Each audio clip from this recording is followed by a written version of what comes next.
19 ayaa waxaa ka dhacay magaalada Laab oo ka tirsan degmada Abaqorow ee gobolka Shabeelle xasuuq ba'an oo dhimasho iyo dhaawacba leh oo ay geysteen ciidamada iyo booliska ee DDS. kadib dhacdadaasi ayaa waxaa ka dhashay inay bulshooyinka ku nool degmada Raaso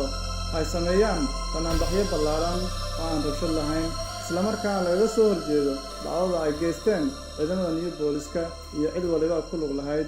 iyagoo cambaareeyay isla markaana eedeeyay cid waliba oo ku lug lahayd waxaana ka mid ah hadaladooda. inta kale waxaan sheegaynaa dadkaasu muddo 2 bilood ah xasuuq baa lagu hayay koow waxaa lagu bilaabay guryahoodii dhisnaa inay cagaf la geliyo iyagoo loo daryeelin oo la dhihin warjiingada kala baxa xataa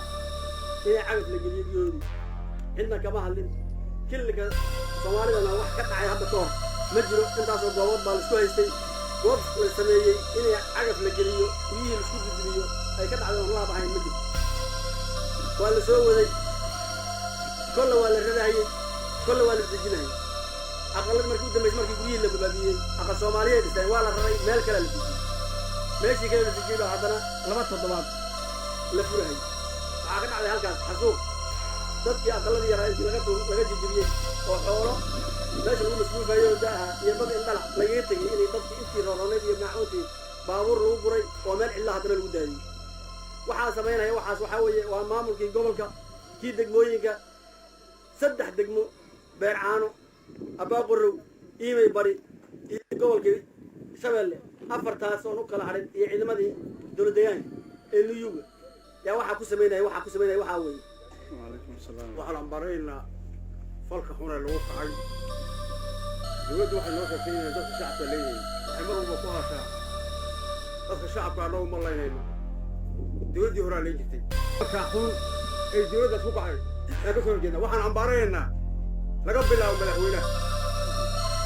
وحنا عمبرينا وقال لي الجليون سبعين وحنا عمبرينا جلك هذا حركة من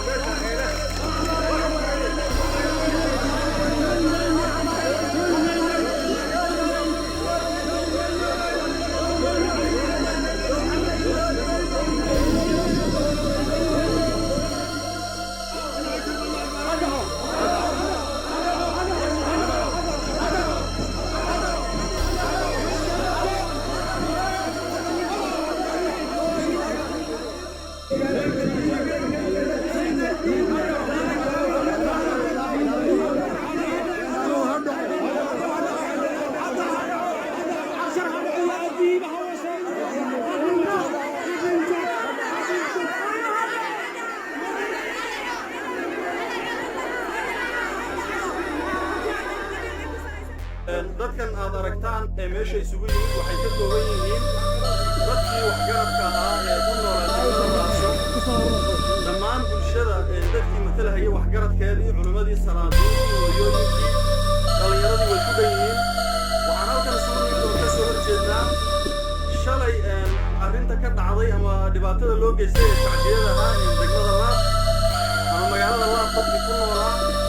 waxaa dadka shacabka ahaa shalayto iyagoo mataqaanaayo dantoodii shacabnimo ay lahaayeen adeegoodii iska wata oo gabaysanaya baa waxaa u yimid ciidankan meeleedka booliska loo yaqaano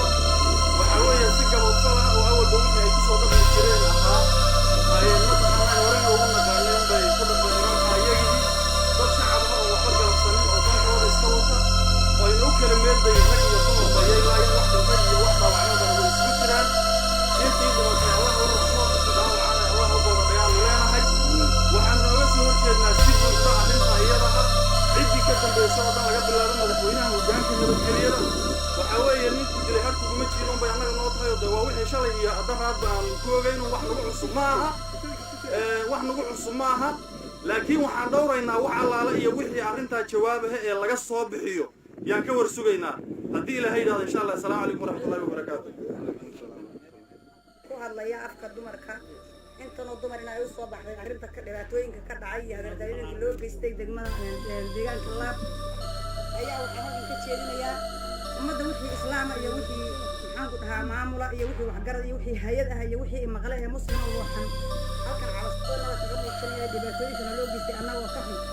ee deegaanka Laab annagoo ka xun dhibaatada loo geystay ayaa waxaanu ka muujinaynaa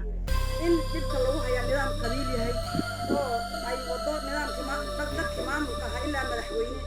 iyo ilaa hoggaan inta ka dhexleeya iyo guddoomiye qabale in la isu raacay ummaddaas iyada oo lagu riixayo nidaam qabiil ah lagu riixayo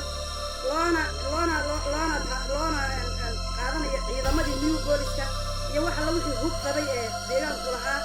hadday waba ahayd iyo hadday new boolis ahayd wax u kala maran usan jirin iyo hadduu qabiil ahaayo u deganaa marka ummaddaas iyadoo si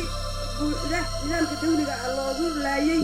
haweenkii carruurtii iyo magaaladii bartankeedii iyagoo ciidamadii new boolisku ay ku dhameeyaan ayaan taasaanu ka ooyaynaa aanu u taagannahay dhammaan degmadaas oo annagu